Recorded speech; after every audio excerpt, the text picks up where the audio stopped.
Esse arrombador de cofres está preso, só que ele vai receber uma proposta irrecusável. Se ele conseguir pagar a dívida de um velho conhecido, ele vai ganhar a sua liberdade e também a chance de reconquistar a sua amada. Porém, ele tem apenas uma noite para fazer tudo isso. Fala galera, aqui é o Drake, e hoje no Resumindo Filmes iremos acompanhar Até o Fim da Noite, um filme de suspense policial lançado em 2017. Então partiu se inscrever e deixar o like. E agora, bora pro vídeo. Começamos com Jimmy Hill, um cara que entrou na vida do crime com 10 anos de idade e que estava prestes a sair da prisão em liberdade condicional após ter assaltado uma joalheria. E faltando poucos dias para ele sair, o Jimmy havia se envolvido em uma treta com uma gangue chamada Irmandade Ariana, que o encheram de porrada. E se aproveitando disso, um conhecido dele chamado Wayne oferece uma proteção em troca do cara fazer um trabalho para Nesto Dias, o chefão de uma organização que vendia tóxicos. E inicialmente o presidiário recusa a oferta, mas no fim das contas ele aceita, mesmo sem saber exatamente qual era o trabalho, pois só assim ele sairia dali inteiro, ou viraria a comida dos arianos. Então, um tempo depois, Jimmy sai da prisão,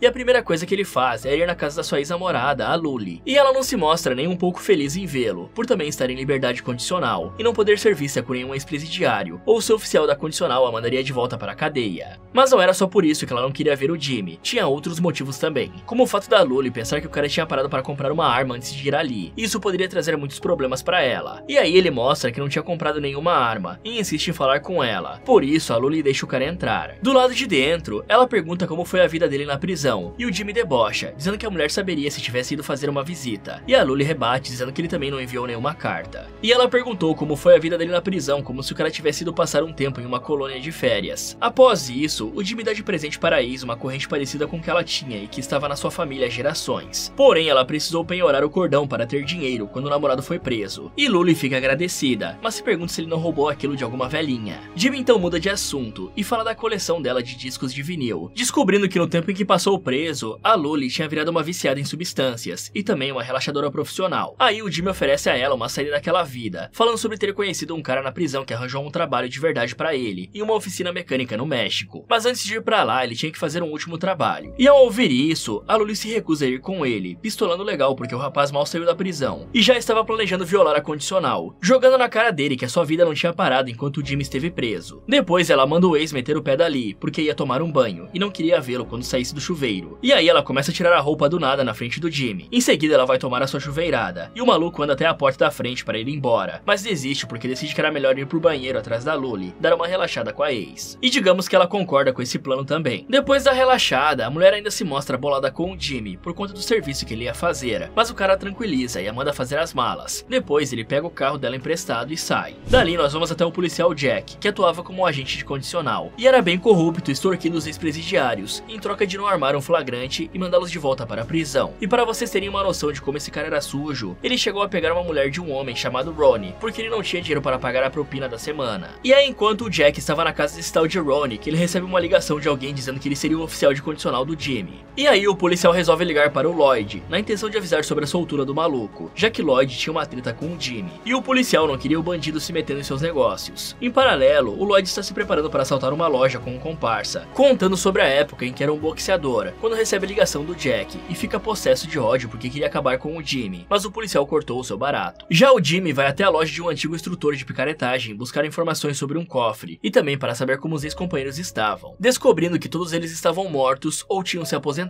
E durante uma conversa entre o ex-presidiário e esse cara, ficamos sabendo que o Lloyd estava atrás dele por causa de 28 mil dólares, e também que o Jimmy levava muito jeito para arrombar cofres, mesmo depois de 4 anos preso. Longe dali, o Jack está dentro de um carro junto com Vicky Laprinze, um policial da divisão de narcóticos, e também uma ex-presidiária esperando um suspeito aparecer, quando os dois tiras começam a falar sobre as suas tramóias para arrumar dinheiro sem vergonha nenhuma. E o Jack reclama que só tinha uns falidos para extorquir, e que o dinheiro mesmo estava na narcóticos. Já o Vicky conta sobre um tiroteio recente, que envolveu diversos chefões do crime, e também sobre ele dever papo de 48 mil para os coreanos, e o Jack alerta que isso faria os bandidos colocarem um prêmio pela cabeça do velho, mas ele apenas debocha. À tarde, o oficial da condicional vai até a casa de Luli e encontra com o Jimmy saindo de lá, se apresentando para ele e chamando atenção para o fato de que em 2 semanas, a condicional do cara ia mudar de DDD, e com isso conclui que o Jimmy tinha uma espécie de acordo, e ele estava planejando fugir para o México. Então, Jack pede 10 mil dólares para não mandar o cara de volta para a prisão, e diz que aquilo seria como comprar a passagem dele para a liberdade, e depois vai embora. Enquanto isso, a Luli estava lutando contra a vontade de cheirar pó de Plim Plim Plim, na hora em que ela recebe a ligação do Lloyd, que tinha passado a sustentar os seus vícios desde quando o Jimmy foi preso, e por isso ela virou a propriedade dele. Só que o ex-namorado não sabia disso de nada disso. Aí ele pergunta se o Jimmy apareceu por ali, mas ela não fala nada e até tenta bater de frente com um bandido, mas ele canta uma musiquinha muito bizarra, tipo aquelas coisas que dão vergonha alheia mesmo. Mas essa coisa horrível faz a Luli se lembrar de quem é que mandava, e a mina baixa a bola. A seguir ela vai buscar uma coisinha para ficar de boa, e o cara que vendia os tóxicos fala que Lloyd não tinha pago o que devia. Por isso ele faz ela pedir por favor, dizendo que era uma droga viver no bolso dos outros, e em seguida dá a ela a paradinha. E é interessante como foi fácil ela convencer o cara a dar a paradinha. Afinal, foi só ela pedir por favor. Tá explicado porque tá todo mundo devendo pra esse cara. Mas voltando ao filme, enquanto ela curte a onda, o Jimmy vai se encontrar com o Nesto Diaz, e o chefão do crime fala sobre as habilidades de ladrão que o ex-presidiário tinha, tendo até mesmo feito um tipo de escola do crime, onde um cara colocava 7 sinos pelo corpo, e o garoto deveria roubar a carteira dele sem acionar nenhum deles. E o Nesto se mostra bastante impressionado pelo fato do Jimmy ter conseguido isso, bem na hora em que o jovem vê o cara algemado a uma esteira, andando sem parar. E o Nesto explica que aquele era um contador, que estava sendo punido por sumir com $11.000. Em seguida, o chefão coloca um cofre na frente do rapaz, pedindo para ele abrir, dizendo que só dava para as pessoas o que elas eram capazes de fazer. E de cara o ex-presidiário acha aquilo ridículo, mas pede a arma de um segurança chamado Pete emprestada. E o Nesto diz que estava tudo bem em emprestar. E aí o Jimmy bate com a arma no cofre e abre ele facilmente. Só que dessa vez o Nesto não fica nada impressionado, falando que o cofre a qual o Jimmy iria roubar não tinha essa facilidade. Assim ficamos sabendo que o Nesto tinha trocado os mexicanos por um bando de ex-policiais, e os seus antigos aliados tinham se juntado com alguns dos seus rivais para dar um prejuízo nele, roubando 18 quilos de pó de Pirlim Pim Pim. Só que após eles colocarem as mãos na farinha, um lado traiu o outro, e agora o Pirlim Pim Pim estava com um intermediário, guardado dentro de um cofre. E o Nesto precisava que o Jimmy use as suas habilidades para recuperar a mercadoria. Então ele entrega um papel com o endereço e uma foto do tal intermediário. Mas o Jimmy fica meio bolado de fazer aquilo, porque ele podia entrar na mira dos mexicanos. E o Nesto tranquiliza o ex-presidiário, garantindo que ninguém iria atrás dele. Ele também lembra que se o Jimmy saiu inteiro da penitenciária, foi com a ajuda dele, e fala que caso o maluco recusasse o trabalho, o Nesto podia dar um sumiço no garoto, ou ir atrás da Luli. E o Jimmy fica sem outra opção a não ser aceitar. Longe dali, um matador de aluguel chamado Gates está finalizando um cara, quando ele recebe uma ligação oferecendo um trabalho que valeria $12.000. E o Gates fica meio bolado daquilo ser uma furada, como um trabalho anterior que deu errado, mas ele é tranquilizado pelo seu chefe e aceita o trampo. Já na delegacia, o Vic tinha pego o jovem Joseph com um BO, violando a sua condicional, e levado ele para a sede da polícia, onde a supervisora questiona o real motivo dele ter prendido o rapaz, e pergunta se o policial catalogou todas as coisas do moleque, pois sabia que ele precisava de grana para sustentar o seu vício em bebidas, mas o Vic diz que o bandidinho não tinha nada. Só que assim que ele sai, vemos o pinguço pegando dinheiro de uma carteira e jogando ela fora. E caramba, se ela sabia que o Vic não era confiável assim por conta do vício em bebida, a mulher tinha que ter agido mais ativamente. Pra vocês terem uma noção, o Vic já está sob investigação por alguma coisa que ele havia feito, então só perguntar pra ele não seria a melhor forma de descobrir se o cara estava escondendo algo. E só dá pra pensar que essa supervisora também devia ser da banda podre deles, porque ela acreditou na palavra de um policial que ela sabia que era corrupto. Mas continuando, o corrupto vai interrogar o Joseph, querendo arrumar alguma coisa de interessante, ameaçando botar o rapaz na cadeia por um tempo, e ele consegue extrair algo dele, quando o jovem diz que Nesto Diaz estava planejando um roubo com o Jimmy Hill. E aí o corrupto leva o jovem até a sua casa, e o deixa algemado dentro do carro, enquanto ele entra e vai beber uma cerveja. E qual que é o intuito disso, pessoal? Eu juro que tô até agora sem entender como é que um policial leva um criminoso pra sua casa, e deixa ele preso do lado de fora enquanto vai tomar uma birita. É só pro bandidinho descobrir onde fica a casa dele mesmo, e ficar livre para se vingar depois. Ao entrar na residência, o Vic se depara com o Gates lá dentro, só esperando por ele, e o matador rende o policial, fazendo ele se livrar do celular e da arma. Depois ele manda o cara sentar e terminar a cerveja, porque o Gates não gostava de interromper ninguém que estivesse bebendo, e o Vic tenta apelar para o fato de ser um homem da lei, dizendo que finalizar um policial ia dar muito dor de cabeça ao Gates, mas ele não se importa com isso. Então o corrupto fala que podia colocar o matador nos esquemas dele, e novamente o Gates recusa, falando que policiais não eram nem um pouco confiáveis. E digamos que nesse caso ele tinha razão. Aí quando o Vic termina a cerveja, o matador de aluguel dá um tiro nele com uma escopeta, fazendo um barulhão que alerta o Joseph do lado de fora, e ele se esconde quando o Gates sai lá de dentro olhando para os lados e entrando num carro para ir embora. E vamos combinar que esse Gates é bem ruim. Primeiro, que ele nem estava usando luvas, espalhando impressões digitais por todo canto. Segundo, que ele usou simplesmente uma escopeta que faz a maior barulheira, além de uma sujeira gigante. E por último, o cara vai embora sem nem ver se tem alguma testemunha do crime. Que tipo de matador de aluguel é esse? O Gates deve ter as costas bem quentes para se garantir assim, ou simplesmente contar muito com a sorte. Depois disso tudo, o Joseph consegue se soltar e entrar na casa, encontrando o corpo do Vic e resolvendo fazer a limpa no lugar, quando ele vê que o corrupto estava enviando uma mensagem para o Jack, falando sobre o servicinho do Jimmy. E aí ele resolve ligar para o agente da condicional e informar aquilo pedindo por dinheiro. E pelo menos o Joseph teve o bom senso de limpar tudo que tocou para não deixar nenhuma digital. Já na casa da Luli, o Jimmy liga para o cara que arrumou um emprego para ele no México, chamado Dom, não, e avisa que na manhã seguinte iria para lá. Depois ele se despede da namorada e parte para fazer o serviço. Então a Luli resolve arrumar as suas coisas ao som de um dos seus discos de vinil. Só que o Lloyd chega lá de surpresa procurando pelo Jimmy, e ele joga na cara dela o fato de sustentar os seus vícios. Depois ele espalha pó de pirlim-pim-pim em uma mesa e bate a cara dela em cima do pó. Mesmo assim a moça não entrega o namorado, e Lloyd fala que quando o Jimmy descobrir sobre ele, o cara não vai querer mais saber dela, e resolve ir embora. Porém ele deixa o seu comparsa ali para tentar tirar mais informações da Luli. Já do lado de fora, Jack estava aguardando o Lloyd sair, e entra na casa da moça nocauteando o comparsa do cara, antes dele fazer algo com a Luli. Aí o Jack dá uma de bonzinho, dizendo que precisava saber a localização do Jimmy, porque ele podia estar correndo perigo. Mas a Luli não cai na dele, não entregando o namorado. Por isso o cara joga na cara dela o fato da mulher ter se metido com o Lloyd. Aí ela se justifica, falando que não escolheu isso, e que após o Jimmy ir para a cadeia, o Lloyd apareceu falando que ela era propriedade dele, e a Luli não pôde fazer nada. E aparentemente o Jack também pensa assim, porque ele questiona se a mulher nunca aprendeu a dizer não, já que em troca do Lloyd bancar o vício dela, a Luli se vendia pra ele, e possivelmente para os amigos do cara também. E eu acho que esses caras não sabiam o conceito de ameaça, né? E aí o Jack a ameaça, dizendo que deixaria o comparsa do Lloyd terminar o serviço se ela não contasse onde o Jimmy estava, mas a moça se mantém firme. E é nessa hora que o cara vê um papel sobre a mesa com o endereço que o Nesto tinha dado ao Jimmy, e conclui que era pra lá que o ex-presidiário estava indo. Por isso ele põe o comparsa do Lloyd para fora e parte para o local. Só que do lado de fora, o Lloyd estava aguardando por ele, e segue o carro do policial. Enquanto isso, o Jimmy vai até a sala da administração de um depósito onde encontra com o Wayne, e deixa o cara bastante surpreso, porque ele era o tal intermediário que o rapaz tinha que roubar. E aí o Jimmy rende o velho, revelando um cofre enterrado no chão, e tenta arrancar dele a combinação da fechadura. Mas o Wayne se recusa a falar, e nem quando o Jimmy ameaça colocar uma bala em seu coração, o cara cede. E é nesse instante que o Jack chega e faz o ex-presidiário soltar a arma. Depois ele mete uma bala no Wayne, dizendo que ele não ia falar nada, então o cara era dispensável. Em seguida, o policial coloca a arma de volta na mão do Jimmy, e o faz atirar no cadáver. Com que intenção eu não sei, porque o Jack tinha tirado a vida do Wayne dando um tiro com a própria arma. Mas vamos ignorar mais uma das loucuras desse filme. E após isso, o corrupto conta que o Jimmy poderia esquecer aqueles 10 mil dólares, já que ele ia voltar pra cadeia mesmo, e dá a ele 3 minutos para abrir o cofre. E digamos que o Jimmy é brabo mesmo, porque ele consegue abrir a caixa revelando muito pó de pirlim-pim e algum dinheiro. Então o ex-presidiário coloca tudo num saco e sai dali com o Jack. Só que do lado de fora da sala, eles batem de frente com o Lloyd, que atira contra o corrupto, e começa a falar com o Jimmy sobre o assalto na joalheria. Ele conta que na ocasião era pra ter ficado com os 28 mil dólares, mas o Jimmy o impediu de matar um segurança, e tudo desandou, acabando com o Jimmy preso e o Lloyd sem nada. Ele também dá uma pancada no estômago do Jimmy, e depois pisa em seus dedos, contando a ele sobre o seu caso com a Luli. Mas o Jimmy nem liga, até porque ele estava sentindo bastante dor após ter os seus dedos esmagados. E tudo isso ocorre enquanto o Jack se arrasta para longe, e o Lloyd, ao perceber isso, finaliza o cara. Então os dois caras saem dali com um saco cheio de dinheiros e tóxicos, porque aparentemente o Lloyd queria finalizar o Jimmy em outro lugar, porque ele já tinha finalizado o Jack ali. E não era bom finalizar duas pessoas no mesmo lugar, né? Só que eles batem de frente com o Pete e alguns homens do Nesto, que fazem o Lloyd soltar o ex-presidiário, e que agradecem por ele ter feito o serviço, e ainda dão um dinheirinho pro Jimmy por aquilo. Depois eles finalizam o Lloyd, enquanto o Jimmy vai para a casa da Luli. Lá ele entrega o dinheiro para a moça, mas ela reclama que a grana estava suja de sangue, e o cara joga uma água nas notas que não limpa nada, e resolve que o dinheiro estava bom para usar. E aí a Luli faz ele prometer algo pra ela, mas ela não sabe o que era pra prometer, e o cara promete mesmo assim. E sim, eu acho que o roteirista do filme teve algum problema pra escrever esse filme. Talvez o cachorro dele fez xixi no roteiro depois de pronto, e ele teve que refazer tudo do zero sem paciência, mas o que importa é que esse diálogo tosco existe. E no fim, esse treco termina com os pombinhos entrando no carro e partindo pro México com uma música triste ao fundo. Fala galera, você acha que conseguiria arrombar um cofre? Me contem nos comentários. E se você quiser ver outros vídeos aqui do canal, é só clicar em um desses que está aparecendo na tela. Muito obrigado por assistir e até o próximo.